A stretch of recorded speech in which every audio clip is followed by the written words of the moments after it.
Hello friends, I am Dr. Shivraj Singh, Assistant Professor, Biyani Girls College, Department of Commerce and Management. आज का जो हमारा topic है जिसमें हम डिस्कस करेंगे वो है एडजस्टमेंट एंट्रीज।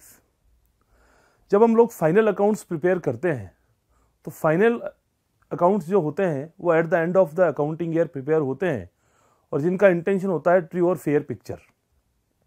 लेकिन कुछ ऐसी एंट्रीज होती है जो या तो उस ईयर से रिलेटेड है बट उसका पेमेंट नहीं हुआ है, क्योंकि हम सब लोग जानते हैं कि हमारा जो फाइनेंशियल स्टेटमेंट है, जो अकाउंटिंग का तो तरीका है वो एक्यूरल बेसिस होता है, कैश बेसिस नहीं होता है।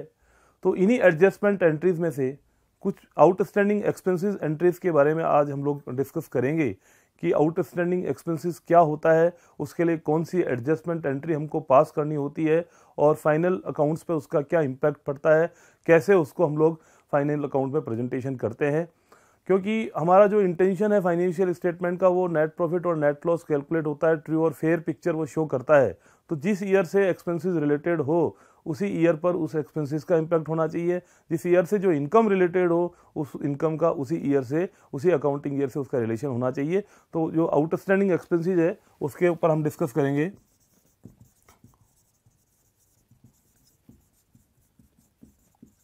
आउटस्टैंडिंग एक्सपेंसेस, आउटस्टैंडिंग एक्सपेंसेस क्या है पहले इसके हम समझ लें इसको। आउटस्टैंडिंग एक्सपेंसेस के लिए जो सिंपल डेफिनेशन है वो ये है कि such expenses which are related to current financial year but not paid. In other words, expenses due but not paid is called outstanding expenses. हम इसको यूं समझ सकते हैं कि मान लीजिए अगर हमारा जो अकाउंटिंग ईयर है वो 1 जनवरी 2016 से 31 दिसंबर 2016 है और अगर हमने किसी भी एम्प्लॉय को जनवरी में अपॉइंट किया और उसकी सैलरी का पेमेंट हम लोग अगले महीने की 10 तारीख को उसका हम पेमेंट करते हैं, तो जनवरी में जो उस एम्प्लॉय ने अपनी सर्विसेज दी उसके अगेंस्ट में जो हमने पेमेंट उसे किया वो फरवरी में किया, फेब का पेमेंट हमने मार्च में किया, मार्च का अप्रैल में किया, सितंबर का अक्टूबर में किया, अक्टूबर का नवंबर में, नवंबर का दिसंबर में, और दिसंबर की जो सैलरी उसकी बनती है जो उसने अपनी सेवाएं दी है दिसंबर के अंदर, उसका पेमेंट हम लोग उसको अगले महीने की 10 तारीख को करेंगे, क्योंकि हम अगले महीने की 10 तारीख को उसको पेमेंट करते हैं। लेकिन हम लोग हमारे फाइनल अकाउंट्स तो हमेशा 31 दिसंबर को ही बंद करेंगे, क्योंकि हमने जो अकाउंटिंग ईयर माना है वो 1 जनवरी से 31 दिसंबर तक का माना है।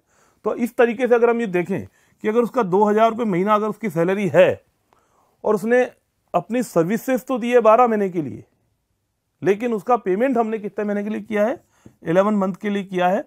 इसका मतलब हमने उसको अभी तक कितना पेमेंट कर दिया, 22,000 का पेमेंट कर दिया, जिसकी जर्नल एंट्रीज भी हमने पास कर दी, जिसका लेजर में पोस्टिंग भी हो गई और लेजर को क्लोज करके हम फाइनल अकाउंट में भी उसको शो कर देंगे।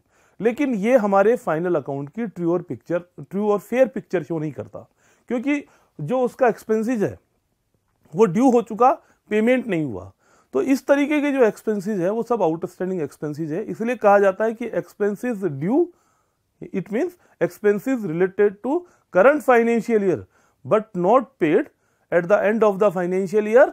तो ऐसी सिचुएशन में ऐसे एक्सपेंसेस को हम लोग आउटस्टैंडिंग एक्सपेंसेस कहते हैं। और उसके लिए जो एडजस्टमेंट एंट्री पास की जाती है, तो जैसा इसको बहुत आसानी से आप यूं समझ सकते हैं, क्योंकि एक्सपेंसेस ड्यू हो चुका, तो एक्सपेंसेस ड्यू हो चुका तो नॉमिनल अकाउंट का जो रूल्स हम फॉलो करेंगे कि all expenses and losses are debited, तो हम इसकी जो एंट्री करेंगे वो हमेशा at the end of the financial year करेंगे। तो एंट्री होती है, जो एडजस्टमेंट एंट्री होती है, expenses account debit to outstanding expenses account. इसे हम यूं समझ सकते हैं कि हमने एक्सपेंसेस अकाउंट को डेबिट क्यों किया है। एक्सपेंसेस अकाउंट को डेबिट इसलिए किया है क्योंकि हमारा रूल कहता है नॉमिनल अकाउंट का कि ऑल एक्सपेंसेस आर डेबिटेड, तो हमने एक्सपेंसेस अकाउंट को डेबिट कर दिया। आप यूं कीजिए कि अगर आपने हर महीने उसको सैलरी का पेमेंट किया है तो आपने क्या एंट्री करी होगी, सैलरी अकाउंट डेबिट और टू कैश अकाउंट। हर महीने आपने उसको ये एंट्री करी होगी। अब अगर आप ये एंट्री जो है दिसंबर की जो एंट्री होगी, दिसंबर में जो उसने सेवाएं दी है उसका पेमेंट तो हम जनवरी में करेंगे, और जनवरी में ये एंट्री करनी होगी आपको salary account debit to cash. लेकिन क्योंकि हमारा जो ईयर है, अकाउंटिंग ईयर है, वो तो 31 दिसंबर को ही बंद हो गया, तो 31 दिसंबर को हमको एक एडजस्टमेंट एंट्री करनी होगी जिसमें एक्सपेंसेस अकाउंट को तो हमने डेबिट कर दिया, जो हमारे कंसर्न एक्सपेंसेस अकाउंट में क्लब हो जाएगा, लेकिन हम टू कैश अकाउंट या टू बैंक अकाउंट नहीं कर सकते क्योंकि एक्चुअल में उस एक्सपेंसेस का पेमेंट अभी नहीं हुआ है। तो ऐसी सिचुएशन में हम एक नया अकाउंट ओपन करेंगे और उस अकाउंट का नाम होगा आउटस्टैंडिंग एक्सपेंसेस अकाउंट। और आउटस्टैंडिंग एक्सपेंसेस अकाउंट को क्रेडिट इसलिए किया है क्योंकि हमारी लाइबिलिटीज इंक्रीज हो रही है, हमको उसको फ्यूचर में उसको पेमेंट करना है, ये पेएबल है। और आउटस्टैंडिंग एक्सपेंसेस अकाउंट का नेचर जो है पर्सनल नेचर होता है, पर्सनल नेचर का ये अकाउंट होता है। तो इसके लिए जो हमने एडजस्टमेंट एंट्री करी वो होती है expenses account debit to outstanding expenses. Expenses account जो होता है वो नॉमिनल नेचर का अकाउंट है, नॉमिनल अकाउंट है। और नॉमिनल अकाउंट यानी ऐसा ये जो नॉमिनल अकाउंट का जो एक्सपेंसेस होता है उसे हम लोग ट्रेडिंग और प्रॉफिट एंड लॉस अकाउंट के डेबिट में शो करते हैं क्योंकि एक्सपेंसेस है। अगर वो डायरेक्ट एक्सपेंसेस से रिलेटेड है तो वो ट्रेडिंग अकाउंट में शो होगा, और अगर वो इनडायरेक्ट एक्सपेंसेस है तो वो प्रॉफिट एंड लॉस अकाउंट में शो होगा। आउटस्टैंडिंग एक्सपेंसेस जो होता है वो आपका पर्सनल नेचर का अकाउंट होता है, और पर्सनल नेचर के जो अकाउंट होते हैं, जितने भी पर्सनल अकाउंट्स होते हैं, उनको हम बैलेंस कैरेट डाउन से बंद करते हैं क्योंकि इसका जो बैलेंस है वो क्रेडिट बैलेंस है। तो जो क्रेडिट बैलेंस होता है, जिन पर्सनल अकाउंट्स का क्रेडिट बैलेंस होता है उन्हें हम लोग बैलेंस शीट के लायबिलिटी साइड में शो करते हैं। तो अगर आप फाइनेंशियल स्टेटमेंट में अगर हम इस एडजस्टमेंट एंट्री को शो करेंगे तो जो आउटस्टैंडिंग अमाउंट है, outstanding amount to the added in concerned expenses account, and secondly outstanding expenses shown in the liability side of the balance sheet। तो इसको हम लोग बैलेंस शीट के लाइबिलिटीज में शो करेंगे। तो अगर हम ये कहें कि जो ये एंट्री हमने करी उसका इंपैक्ट फाइनेंशियल स्टेटमेंट में क्या होगा, तो जो आउटस्टैंडिंग एक्सपेंसेस का अमाउंट होगा वो फर्स्टली जो उसका कंसर्न्ड एक्सपेंसेस अकाउंट है उसमें उसको ऐड करके दिखाया जाएगा, और आउटस्टैंडिंग एक्सपेंसेस जो अकाउंट है वो पर्सनल नेचर का अकाउंट है और उसे बैलेंस शीट के लायबिलिटी साइड में शो किया जाएगा। यहाँ ये समझने की जरूरत है कि जो एडजस्टमेंट एंट्री हमने पास की वो adjustment entry at the end of the financial year pass होगी, और इस एंट्री के इफेक्ट को खत्म करने के लिए इस जो एडजस्टमेंट एंट्री हमने की है उस एंट्री के लिए हम first day of the beginning, मतलब नेक्स्ट जो बिगिनिंग ईयर है हमारा, beginning of the next financial year है, उस beginning of the next financial year में इसके हम एक रिवर्स एंट्री पास करेंगे। जो एंट्री होगी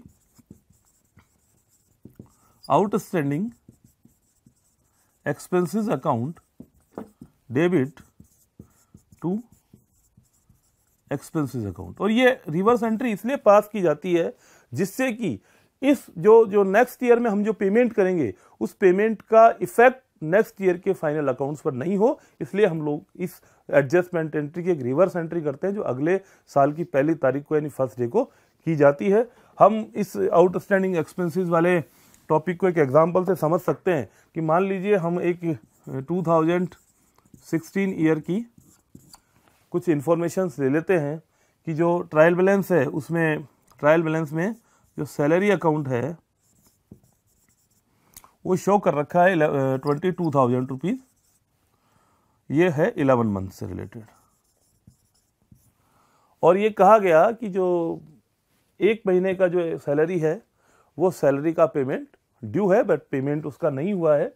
तो ऐसी सिचुएशन में 31 दिसंबर को हम लोग एक एंट्री पास करेंगे, एडजस्टमेंट एंट्री, और उसके लिए हम क्या दो लेजर हम लोग प्रिपेयर करेंगे। एक होगा हमारा सैलरी अकाउंट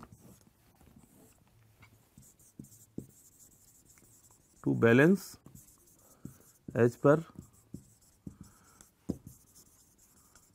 ट्रायल बैलेंस जो हमको 22,000 गिवन है हमारी इंफॉर्मेशन के अंदर। और क्योंकि ये 22,000 रुपये आपका कितने महीने से रिलेटेड है, 11 मंथ से रिलेटेड है, तो अगर हम बात करें कि 22,000 रुपीज़ जो है वो अगर 11 मंथ से रिलेटेड है तो एक महीने का जो सैलरी है वो 2,000 रुपये निकल के आ गई।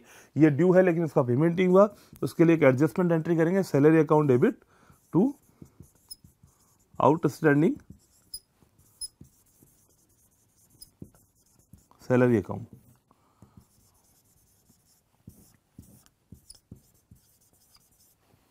क्योंकि सैलरी इनडायरेक्ट नेचर का अकाउंट है, इनडायरेक्ट एक्सपेंसेस है, तो इसे हम लोग प्रॉफिट एंड लॉस अकाउंट में ट्रांसफर कर देंगे। Loss account 24,000। ये जो एंट्री होगी वो 31 दिसंबर 2016 को हमने करी। इसके बाद हम लोग एक दूसरा अकाउंट ओपन करेंगे, जो अकाउंट होगा हमारा आउटस्टैंडिंग सैलरी अकाउंट। और आउटस्टैंडिंग सैलरी, क्योंकि हमने एडजस्टमेंट एंट्री करी है salary account debit to outstanding salary, तो आउटस्टैंडिंग सैलरी में हो जाएगा बाई सैलरी अकाउंट 2,000 रुपीज। क्योंकि outstanding salary account personal nature का अकाउंट और पर्सनल नेचर के अकाउंट को बैलेंस से क्लोज करते हैं, तो 2 बैलेंस कैरिड डाउन 2,000। इस तरीके से इसका ये दो लेजर हमारे बनेंगे एडजस्टमेंट एंट्री से, सैलरी अकाउंट और आउटस्टैंडिंग सैलरी अकाउंट। और इसके लिए सैलरी अकाउंट में हमने लिखा 2 balance as per trial balance 22,000, जो कि क्वेश्चन में हमारे पास दिया हुआ था। एक एडजस्टमेंट एंट्री करी हमने salary account debit to outstanding salary account 2,000 rupees, जो at the end of the year यानी 31 दिसंबर 2016 को हमने करी।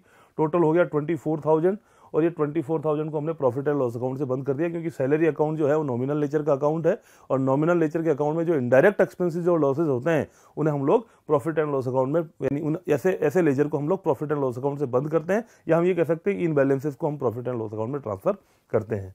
आउटस्टैंडिंग सैलरी अकाउंट, क्योंकि जो एंट्री बनी वो सैलरी टू आउटस्टैंडिंग बनी, तो आउटस्टैंडिंग सैलरी में डबल एंट्री सिस्टम से हम लोग बाई सैलरी अकाउंट कर देंगे। और बाई सैलरी अकाउंट हमने किया, तो इस अकाउंट को जब हमने बंद किया 31 दिसंबर को, तो 2 बैलेंस कैरिड डाउन से बंद किया, जिसे बैलेंस शीट के लायबिलिटी साइड में शो किया जाएगा।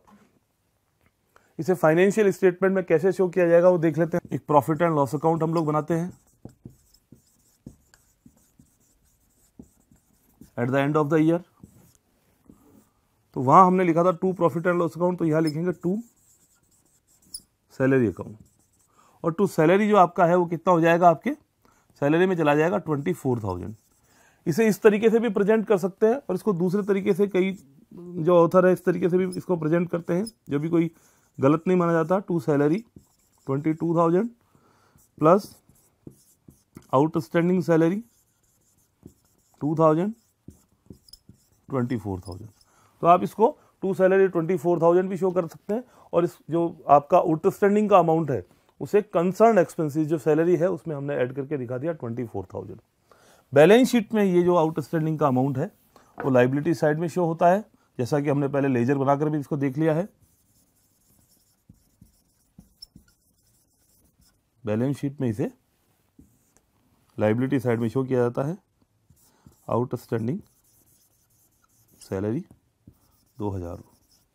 और आप लोगों को सबको पता है कि जो अकाउंट जिनका क्रेडिट बैलेंस होता है, पर्सनल अकाउंट जो होते हैं, या जिन्हें 2 बैलेंस कैरिड डाउन से बंद किया जाता है, उन अकाउंट्स को हमेशा बैलेंस शीट के लायबिलिटी साइड में शो करते हैं। जैसा कि हमने डिस्कस किया था इसी आउटस्टैंडिंग एक्सपेंसेस के टॉपिक में, कि जब फाइनेंशियल ईयर कंप्लीट हो जाता है और हम मानो ऐसा कोई एक्सपेंसेस है जो इसी साल से रिलेटेड था लेकिन वो पेमेंट होने से रह गया, तो उसके लिए हमने एक एडजस्टमेंट एंट्री करी। लेकिन अगले साल पर इसका इफेक्ट नहीं हो, क्योंकि पेमेंट तो इस खर्चे का अगले साल ही होना है।